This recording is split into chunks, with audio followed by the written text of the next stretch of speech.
Something about the layout of the karaoke place felt like a really bad brothel. The carpet was chunked with geometry and spattered with oblong cigarette burns. It rolled down a hallway that sprouted private rooms and dead-ended where the hurricane had ripped a chunk of the back wall off. The proprietor shrugged and pointed. "I'm still the luckiest, I'm still here." Our room was lined with Naugahyde benches. The covers split, revealing a bulk of foam stuffing. A table was piled with binders listing songs and a remote control that plugged the songs into the system.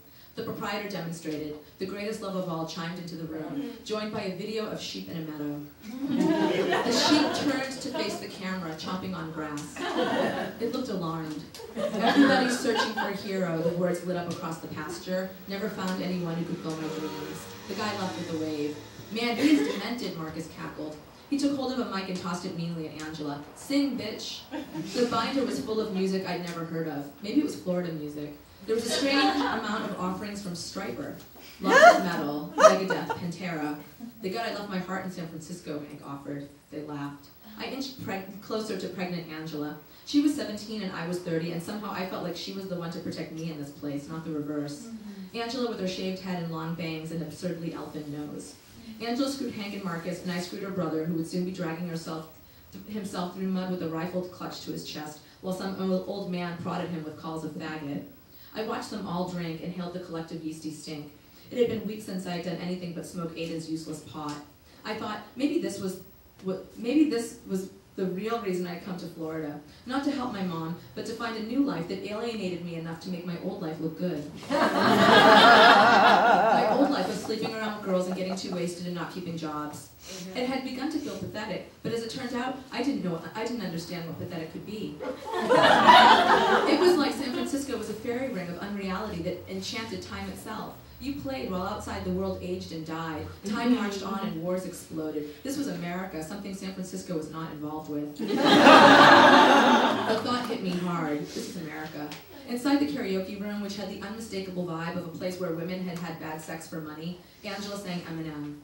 When the vocals sped up, she lost the rhythm and devolved into a coughing fit. "Haley's a good name for a girl, though," she said, calming her spasms with a slug of beer. Hank hung with a cigarette out the open window, his smoke merging with the generator fumes. "What do you think, Hank, Marcus?" The two boys looked down at the scarred carpet. Hank spit out the window. "Call it whatever you want, fuck do I care. After Aiden leaves, Dad, I'll be seeing you much."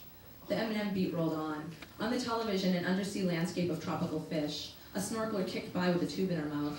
Aiden was glued to it like a discovery program. Something in his face. Was it fucked up to have feelings for someone because of the wonder in their face when they watch nature shows on television? He looked at me. "That's Hawaii, right?" I nodded. "I'd rather be going there." "Maybe we'll bomb him and you'll get to go," Marcus laughed and kicked out with his boot. "Sing, bitch, come on." Angela sang. She sang Livin' on a Prayer. She sang Billy Joel, first My Life, then The Piano Man. She sang Nirvana and Que Sera Sera, Madonna and Depeche Mode. All I ever wanted or ever needed, here in my arms. Hank and Marcus took turns smoking out the window. Aiden put his arm around me, and we watched the weird video travel from Hawaii to Germany to California to China to some jungle somewhere and back to that sheep. I did not shrug his arm away from my lesbo shoulder. I let myself sink into his armpit. The lyrics ran like the ribbon of news at the bottom of a news channel. It doesn't make a difference if we make it or not. If I could get out of this place. Whatever will be, will be. All apologies.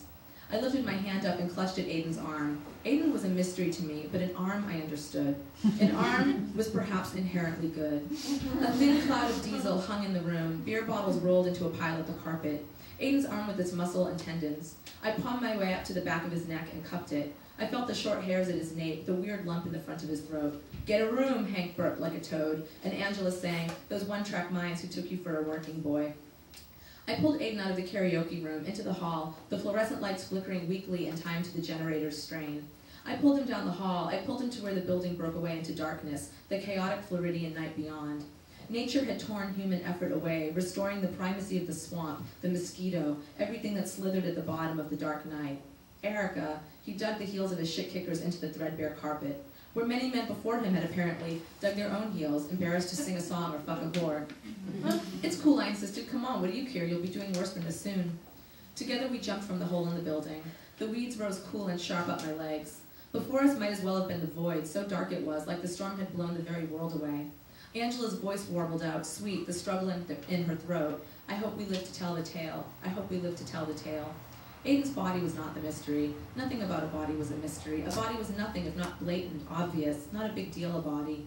My shorts were yanked down, a denim puddle in the weeds, one sneakered foot free, lifted, making a path for Aiden to come in. I'm that girl, fucking the boy who was going off to war. What am I trying to give him? My ass raw against the side of the karaoke shack. I'm that girl telling the boy, pull out, okay, I mean it. Like a rabbit hole role play I fell into, turned inside out. In the play version, I would be that boy going off to war, and some robust bubble of girl wrapped around me would ask, pull out, okay, I mean it, her voice a teasy breeze in my ear. Aiden slammed into me, and I thought about the first dildo ever made for a man whose cock got blown off in war. I reached down and felt the creepy weirdness of his balls. Weird, but not a mystery. Aiden's head was buried in my hair, and he groaned and thrust back from me to come into the weeds. Thank you. I thought about the safe sex talk I'd given to pregnant Angela. Did I think my life wasn't real? What was it then? A mystery, a bad idea. My cunt hummed like a generator. I knew that tonight I would jerk off to some fantasy version of what had just happened. In the fantasy version, Aiden would already have his uniform, have his rifle. In the fantasy version, Hank and Marcus would be there too, and I'd reach out for a handful of Angela. I hated my brain. It was fine in San Francisco, delightfully perverted, but out here in Floridian America, I felt like just another creep. A stealth creep, a snob. I was afraid to bend down and lift my shorts from the weeds in case I touched a snake or Aiden's sperm, but I couldn't ask Aiden to do it for me and be that girl afraid of snakes and sperm. I kicked my leg out and snagged my clothes, tugged them on. I put my hands on Aiden's body. There was his chest hard, there his ass tucked back into the sag of his jeans. Could I make him sympathetic in a story? Was it enough that he had a body and it was not mysterious and should not be killed or kill another? What will you miss, I asked him as he dug in his pocket for a cigarette. Music, he answered. I'll burn you CDs, I said, wondering if this was even true. I would surely want to forget all about this the minute I returned to California. Aiden was looking at me, confused, then laughing. I thought you meant if I died, what would I miss? He laughed a cloud of smoke into the swampy air. His laugh was a mystery. I thought about the music from Earth, like there'd be a big karaoke parlor full of dead people in heaven singing all their old favorite songs, and I'd sing Creedence.